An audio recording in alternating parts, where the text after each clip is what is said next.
Hai, Assalamualaikum, bersama saya Ayuni dari Sugih Wang Construction. Hari ini kita berada di tapak pembinaan di kawasan Seribu Niam Pontian.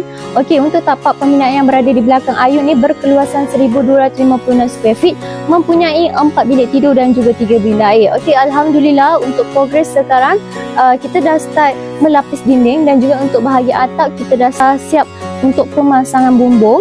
Okey, so sekarang kita punya progres semasa adalah melapis dinding. Jom kita tengok dia punya ruangan bahagian dalam dan juga progres melapis dinding ni. Okey, jom.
Okey, so macam mana untuk keluasan dan juga ruangan rumah ni? Okey, so untuk anda yang masih tercari kontraktor, tak tahu nak cari kontraktor mana, boleh cari Sugih Wang Construction dan jangan lupa nantikan kita punya next video. Bye bye, assalamualaikum.